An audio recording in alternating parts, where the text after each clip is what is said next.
It's another edition of Time About the Movies, and today we're taking a look at the three films of June 29th, 2007. We've got Brad Bird's follow-up to The Incredibles, the long-awaited fourth installment of the Die Hard series, and an ensemble film that probably would have been an Oscar contender if it had been released closer to the Oscars, but there's a reason why this was pushed into the summer. We'll get to that in just a little bit, but before we do any of that, let's talk about the biggest new release of the weekend, and that is, of course, the newest film from Disney and Pixar, Brad Bird's Ratatouille.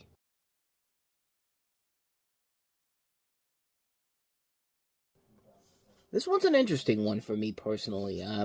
The title, of course, refers to the French dish ratatouille and also references the species of the main character, a rat. And set mostly in Paris, you follow a young rat played by Patton Oswalt who dreams of becoming a chef at Auguste Gusteau's restaurant. The chef's being played by Brad Garrett, and also trying to achieve his goal of forming an unlikely alliance with the restaurant's garbage boy, Alfredo Linguini, played by Lou Romano. And of course, you have a storyline going on within the story where he realizes that he's actually the father of Gusteau, and it just goes through various different phases of the storyline. They got to deal with a food critic that wants to shut the place down, and I'll be honest with you. When I first saw this movie, I didn't like it. I mean, I didn't hate it, but I really didn't think it was that good of a movie overall. It's a movie that I needed time to really, really take in. I needed a few years to really appreciate how good it really was. Because, like I said, it didn't wow me at first, but then it took a couple of viewings, like about maybe, I want to say 4 or 5 different viewings after I saw it for the first time. That's when I finally started to realize why people were talking about this as, such the great movie that it was. I mean, it is a movie that really you have to let it take its time with you to really appreciate what makes it so special. And I don't know why. I think it was mostly because the first time I saw it, I didn't really get invested by it. I was kind of bored by it at first. It was more talk. There was a lot more dialogue than there was actual, action and a storyline going on here. Not that a movie like this needs to have a whole lot of action going on in it, but considering what Brad Bird had done beforehand with The Iron Giant and The Incredibles, this is a much more laid-back movie, and it took me a while to really realize why that was working for this film going forward. At first, I was just kind of like, yeah, this isn't really working for me. But then, like I said, about 4 or 5 times after I saw the film for the first time, that's when I finally started to realize why this worked, and why around the time I had become more convinced of how, not every movie needs to have a whole lot of action. You can actually have a lot more dialogue in a movie than anything going on in terms of like big adventure and all that stuff. And yeah, there is adventure in here. There is a little bit of action here and there, but a lot of it comes in the dialogue. A lot of it comes in the relationships between the characters. Like you have the relationship between the rat and the garbage boy. You have him in the relationship with this woman played by Janine Garofalo. You have this kind of asshole antagonist, chef who wants to take over the restaurant. You have Remy trying to work with his family in general, who doesn't want him to be this fancy food guy, just be happy with what he has to work with here. They got to deal with the food critic, who also has a big storyline towards the end of the movie. Like, it really did take me time to really appreciate the true majesty of what made this movie so special, and it really works because it is unlike the other movies that Brad Bird had done before. It is more laid back. It is more straightforward. It's more straightforward than it's letting on. Like, it's a movie that lets the storyline just play out, and lets the dialogue really be the reason why the movie holds up and has the big payoff at the end. Because yeah, the movie overall works incredibly well on so many levels because of how good the dialogue really is. When the film really delivers the best stuff is in the second half, when they have to deal with the food critic, and the way the food critic actually has a change of heart because of the food that they serve him, and there is a lot of nice dialogue in the movie. There's a lot of stuff that they do in here that, yeah, it works to the film's advantage overall, and it made me realize after those few times I saw it, what really made this movie so special was the fact that, yeah, it was something radically different from this director, from what Pixar had been doing before. It's not the same storyline they had done before so many times before in the past, and it's a really good movie. It's a very entertaining film. It's another masterpiece by Brad Bird that took its time for me to really get my full interest in, and when it finally hit me on why this movie worked so well, I fell in love with it every time I see it. Like, it's a movie that I've understood now to be as good as everyone had said beforehand. It just took me a long time to really appreciate what the movie was trying to do at this point, and it just works really well. It's an incredible film. Very well done, very nicely animated, very emotional, nice storyline, nice voice work. Just, it's a really good movie. It's one I can't recommend enough. Ratatouille. It's a great film. You might if you see it for the first time, it may not hit you at first, but once you get a couple of viewings into it, you'll really appreciate the true nature of why this movie is so special. At least that's what happened with me. But who knows what might happen with you people out there? But with all that said, let's go ahead and move on to the other big new release of the summer, and that of this weekend in particular, and that was Live Free or Die Hard.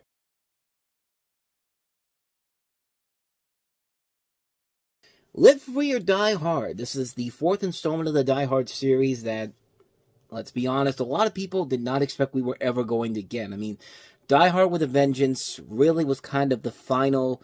It was a good end to a pretty strong trilogy. It wrapped up the storyline from what they were setting up in Die Hard with a Vengeance. It's a nice, bookend to how the first movie got started.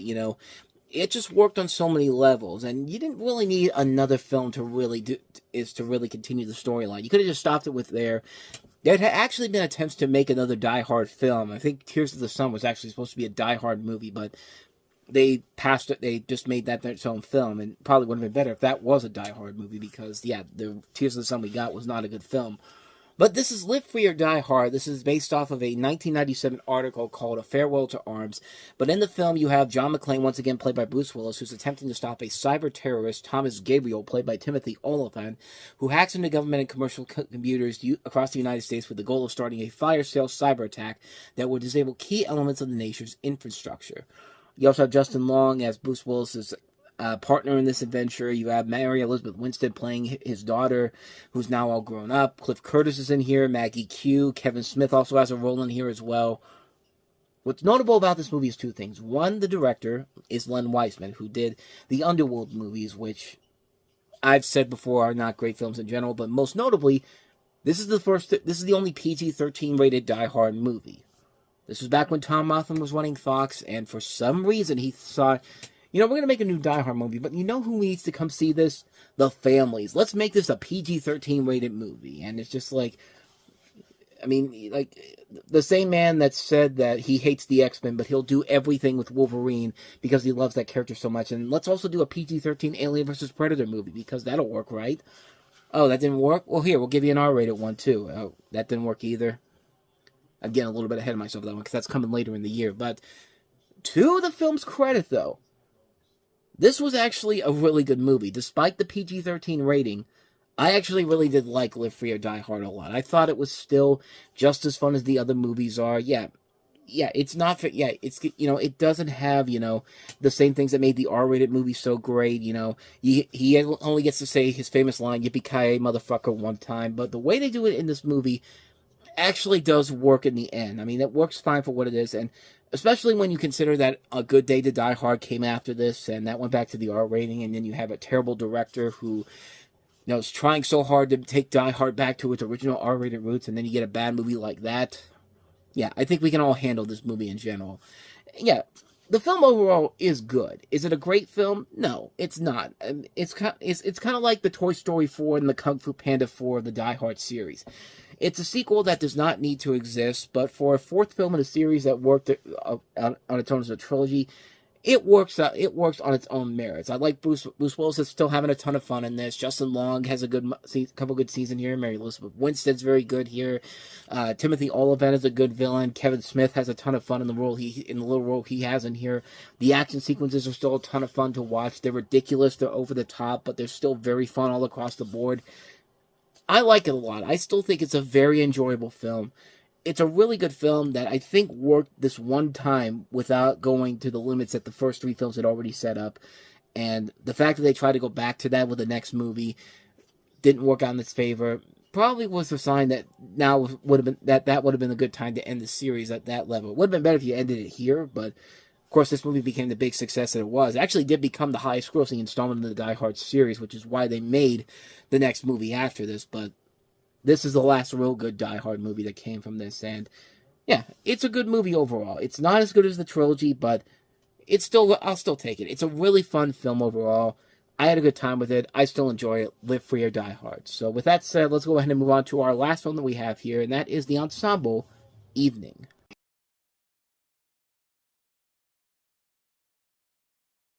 Yes, starring the greatest actresses of our time. Oscars, please.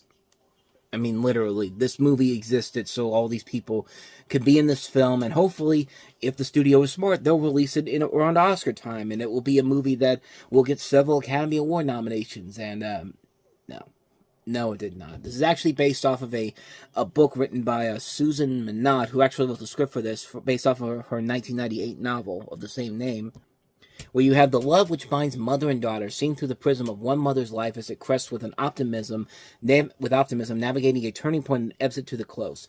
Overcome by the power of memories, Anne Lord, played by Vanessa Redgrave, reveals a long-held secret to her concerned daughters. Constance Haverford, played by Natasha Richardson, a content wife and mother, and Nina Mars, played by Toni Collette, a restless single woman. Both are bedside when Anne calls out for the man that she loved more than any other.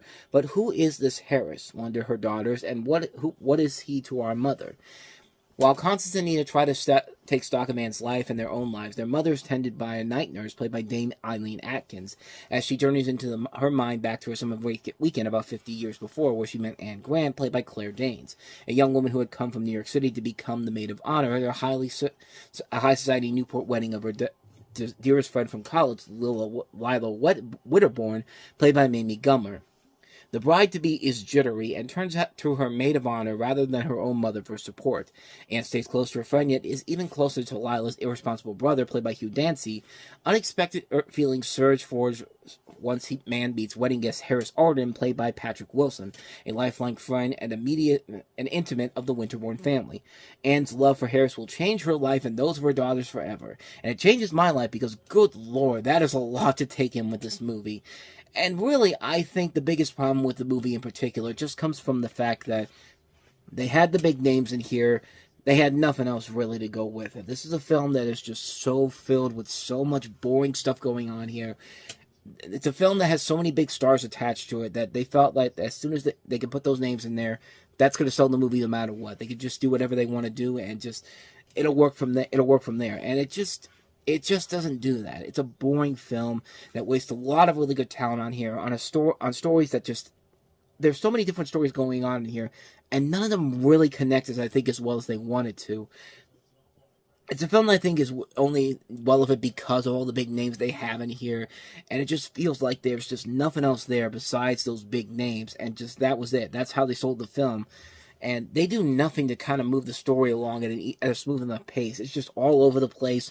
Nothing really happens in terms of moving the story along that makes it worth it in the end. It's a boring film. It's a lazy film that wastes a lot of good talent.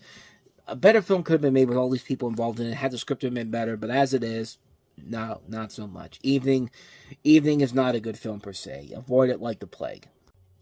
And so, with all that said, we wrap up another edition of Time About the Movies as we get to the midway point of 2007 with three big movies, including Michael Bay's Transformers with Shia LaBeouf and Megan Fox, Robin Williams, John Krasinski, and Mandy Moore starring in the comedy License to Wed, and Christian Bale and Steve Zahn starring in Rescue Dawn. We'll take a look at those three movies. That'll be coming up on tomorrow's show.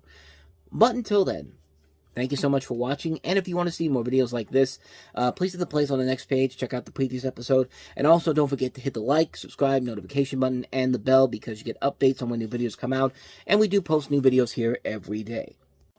Now, don't go too far away, because coming up after I upload this episode of Time About the Movies, we have a new Time About the Movies flashback coming up with Cheech Marin starring in Born in East L.A., we also have Dirty Dancing with Patrick Swayze and Jennifer Grey, the Garbage Pail Kids movie, and also The Big Easy with Dennis Quaid and Ellen Barkin. So we're flashback to August 21st, 1987, coming up on Talking About the Movies. I keep saying talking.